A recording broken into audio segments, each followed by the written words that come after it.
Welcome to my channel. आज हम बहुत ईजी सा कंसेप्ट देखेंगे इंटोनेशन के बारे में। इंटोनेशन क्या होता है और उसकी एग्जांपल्स क्या हैं। लेकिन उससे पहले अगर आप मेरे चैनल पर न्यू हैं तो please do like subscribe and share to my channel. Start करते हैं डेफिनेशन से कि इंटोनेशन होता क्या है। इंटोनेशन, जब भी आप वर्ड रीड करें तो मैं आपको एक ईजी सा मेथड बताती हूँ किस तरह से आप इसको अपने माइंड में रख सकते हैं। आप अपने माइंड में रखें rise and fall. Rise and fall दो वर्ड अपने माइंड में रखें। तो जब ये दो वर्ड आपके माइंड में होंगे तो उसके बाद आप जो नेक्स्ट पॉइंट आता है वो क्या, राइज एंड फॉल किस चीज़ में हो सकता है। तो राइज एंड फॉल किस चीज़ में होता है, पिच में। जब भी हम बोल रहे होते हैं तो बोलते वक्त जब हम अपनी जो हमारी साउंड की पिच होती है जब उसमें हम राइज एंड फॉल करते हैं उसको इंटोनेशन कहते हैं। The pattern of pitch changes in spoken language. क्या कि जब भी आप किसी पर्सन से बात कर रहे हो या आप कोई सेंटेंस रीड कर रहे हो तो रीड करते हुए जब आपकी जो लैंग्वेज है उसकी पिच में चेंजेस आए उसको इंटोनेशन कहते हैं। और वो चेंजेस किस तरह से आप देख सकते हैं, जब आप किसी वर्ड का मीनिंग देख रहे हो तो वो चेंजेस आ रहे होते हैं। कोई भी किसी पर्सन का एटीट्यूड को बताना हो तो भी आप चेंजेस देखते हैं। And emotions beyond the literal meaning of words. तो जब भी आप अपने अंदर के किसी दूसरे पर्सन के इमोशंस को बताने की कोशिश करते हैं तो आप इंटोनेशन का यूज़ करते हैं। हम यहाँ पे एग्जांपल्स देखते हैं इंटोनेशन की हमारे पास काफ़ी एग्जांपल्स हैं। हमारे पास इंटोनेशन, राइजिंग इंटोनेशन भी होती है, फॉलिंग इंटोनेशन भी हो सकती है, लेवल इंटोनेशन होती है, dipping intonation and emphatic intonation होती है, एंड स्कारिस्टिक इंटोनेशन होती है हमारे पास। तो हम फर्स्ट ऑफ ऑल देखते हैं कि राइजिंग इंटोनेशन क्या होती है। राइजिंग इंटोनेशन क्या होती है कि जब पिच जो है ना, आपकी जब किसी पर्सन से बात करते हुए जब कोई किसी पर्सन की जो पिच है वो एकदम हाई होती है, राइज होती है, तो उसको राइजिंग इंटोनेशन कहते हैं। और समटाइम्स जो इंटोनेशन है उसको क्वेश्चन मार्क के जरिए भी इंडिकेट किया जाता है। फॉर एग्जाम्पल यहाँ पे एग्जाम्पल दी गई हुई है, you are going to the party.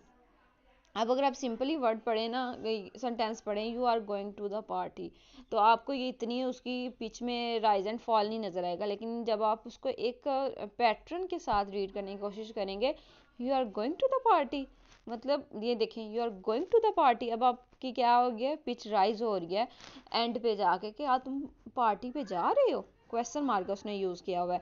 ऐसे ही फॉलिंग इंटोनेशन होती है। फॉलिंग इंटोनेशन क्या होती है, जब आप कोई भी सेंटेंस रीड करते हैं उसके एंड पे क्या होती है, आपकी जो पिच है वो क्या होती है, फॉल हो रही होती है। और वो क्या करते हैं, आपकी जो स्टेटमेंट है उसको इंडिकेट करता है। लाइक यहाँ पे एग्जांपल दी, I am going to the party. अब क्या कि यहाँ पे आपकी पिच एंड पे हो रही है rise, I am going to the party.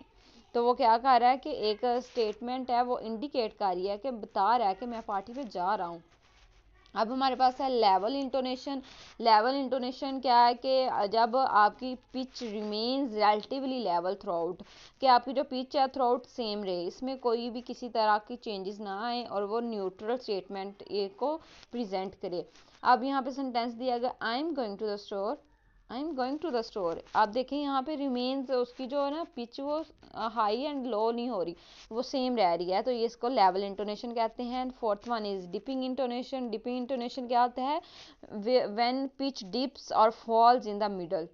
और ये किस चीज़ को इंडिकेट करती है, कंट्रास्ट ऑफ हेजिटेशन। ये यहाँ किसी चीज़ के दौरान हमने कंट्रास्ट देखना उसको इंडिकेट करती है, यहाँ हेजिटेशन को प्रेजेंट करती है, जो हमारी डिपिंग इंटोनेशन होती है।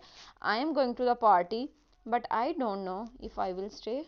अब क्या हो रहा है, जो आपकी पिच है वो फॉल्स भी हो रही है मिडल में, और ये कंट्रास्ट को भी प्रेजेंट कर हेजिटेशन बता रहा है कि पता नहीं मैं स्टे करूँगा या कर पाऊँगा कि या नहीं कर पाऊँगा। हमारे पास है एम्फेटिक इंटोनेशन। एम्फेटिक इंटोनेशन क्या होता है, जब आपकी जो पिच है वो उसका राइजर फॉल एम्फोसिस के साथ होता है, और वो क्या करती है, इंडिकेट करती है स्ट्रॉन्ग हमारे इमोशंस को इंडिकेट कर रही होते हैं, एम्फोसाइज कर रहे होते हैं जो भी वर्ड्स होते हैं। लाइक यहाँ पे I am going to the party and I am going to have a great time. अब क्या हो रही है, पिच जो है ना एम्फोसाइज के साथ हो रही है rise and fall. I am going to the party and I am going to have a great time. तो ये क्या कर रही है, हमारी एम्फेटिक इंटोनेशन को प्रेजेंट कर रही है। सिक्स्थ वन है हमारे पास स्कारिस्टिक इंटोनेशन। अब स्कारिस्टिक इंटोनेशन क्या होता है, oh great, just what I needed, another bill to pay. अब क्या स्कार्सिटी इंटोनेशन क्या कि oh great, just what I needed, another bill to pay. अब कह रहा है कि एक और बिल है जो पे करना पड़ेगा। तो इसमें क्या हो रही है, हमारी जो पिच है वो एक स्कारिस्टिक टोन के साथ, एक तंजिया टोन के साथ क्या है उसका राइजर फॉल हो रहा है। वो आयरनी को इंडिकेट कर रहा है, मोक को प्रेजेंट कर रहा है। Oh great, just what I needed, another bill to pay. And seventh one is a conversational intonation. Conversational intonation क्या होती है, जो कि हमारी पिच है, जब हम अपने किसी फ्रेंड से बात कर रहे हो तो फ्रेंडली उसका राइजर फॉल हो रहा होता है। उसकी कन्वर्सेशनल टोन होती है जो कि एक कैजुअल इंटरेक्शन को शो कर रही होती है सोशली, जब हम किसी पर्सन से बात करते हैं। तो यहाँ पे है hey, how how is it's going. तो हम किसी से, कोई पर्सन हमें हमारा फ्रेंड नजर आया तो हम कहते हैं हे व्हाट्स गोइंग। तो हम जब इस तरह के वर्ड्स यूज़ करते हैं तो वो हमारे कन्वर्सेशनल इंटोनेशन को बताता है। कन्वर्सेशन इंटोनेशन किस लिए ज़रूरी होती है, जब हम इंटोनेशन का यूज़ करते हैं अपने वर्ड्स में, अपनी लैंग्वेज में, तो क्या होता है कि हम किसी भी पर्सन के एटीट्यूड को भी हमें पता चल जाता है, हमारे एटीट्यूड का भी पता चल जाता है नेक्स्ट पर्सन को। हम अपने इमोशंस को ज़्यादा अच्छे से प्रेजेंट कर सकते हैं। हम जो हमारे वर्ड्स जो कि हम बोल रहे होते हैं उनके मीनिंग को ज़्यादा अच्छे से अंडरस्टैंड कर पाते हैं।